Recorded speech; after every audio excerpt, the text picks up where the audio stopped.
aspect of the role that I was going into. I get my oxygen from meeting new people, creating new connections, and then being able to deepen those relationships. And the technology element, that for me is my personal curiosity. It's the learning aspect of it that I absolutely adore. I guess the reason I was inspired to work in transformation is I'm really interested in how things are developed and shaped, and then seeing that right through to a conclusion and helping a business transform. It's a really exciting place to be.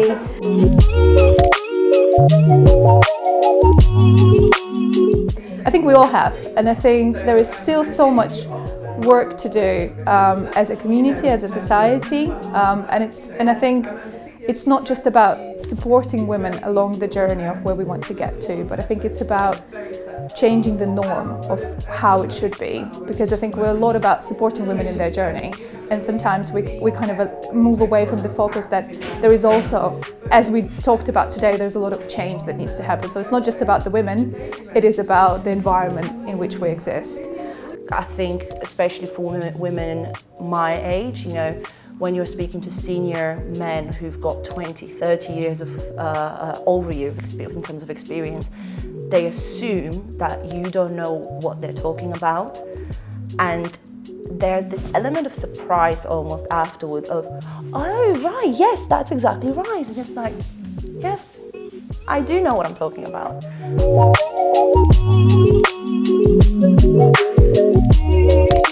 My advice would be grow your network, surround yourself with really amazing women and learn from them as well. Take on coaching, be selfish about who you surround yourself with and their kind of energy they bring in, both from a personal and professional career as well. There's some amazing women that are out there in the tech industry, so make sure you surround yourself with them. It's really important for organisations to leverage male allies.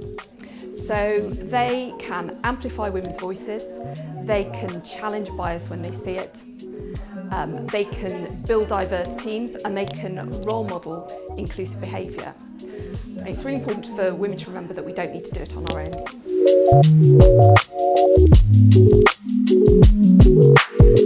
I think I've benefited from working with kind of diverse people is seeing different ways of thinking and understanding that not everyone thinks the same as I do, and that my thinking is not always the right way. So understanding how their thinking might be the better way, or understanding how I can incorporate that into my thinking, just changes my perspective and always challenges about how I can be better as well.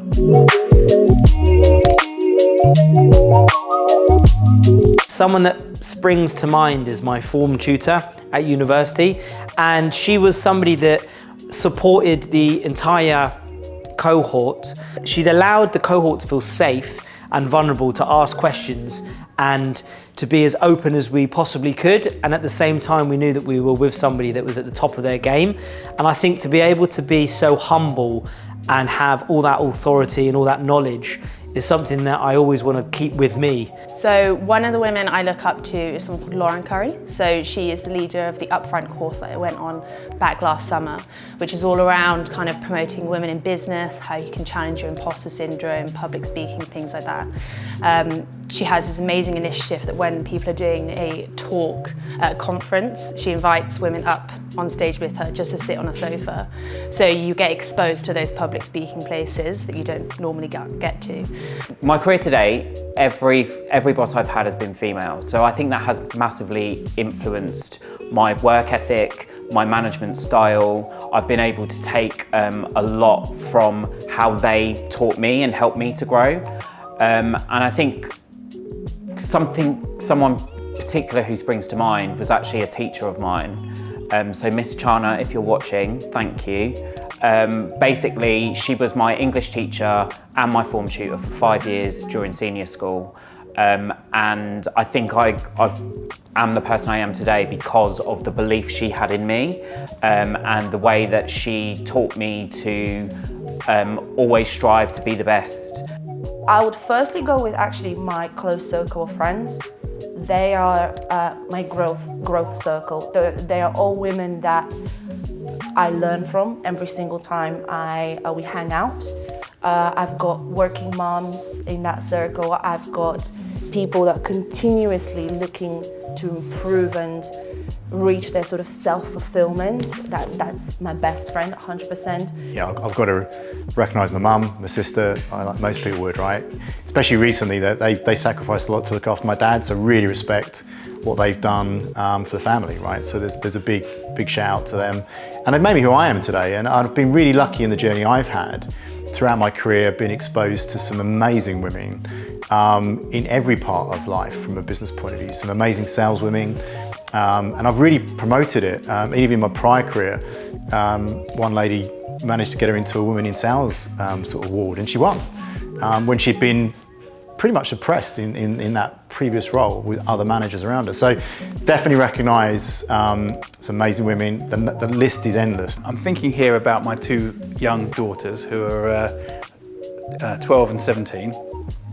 And obviously I want them to grow up to be really strong, powerful and successful women in their lives to achieve success and happiness, whatever they choose to do. And they're lucky that at the school they go to, there's all sorts of ways that the school tries to give them really good role models, showing off what the alumni of the school have done. And they also have inspiring speakers come and talk to the girls. And one speech day I was privileged to hear a lady called Maggie Alfonsi talking to the girls and also the parents. And the point of the story is that no matter what adversity you've got coming up against you, whatever the challenges are, whether it's as challenging as the New Zealand Women's Rugby World Cup team, you've still got to take those punches. If you get knocked down, you've got to come back up. That's what life is. And if you keep doing that, eventually that's how you become a winner. Nothing worth having in life is easy. And I thought she was really inspirational, and I really hope that my girls learn something from her. So the other person that inspires me is my grandma.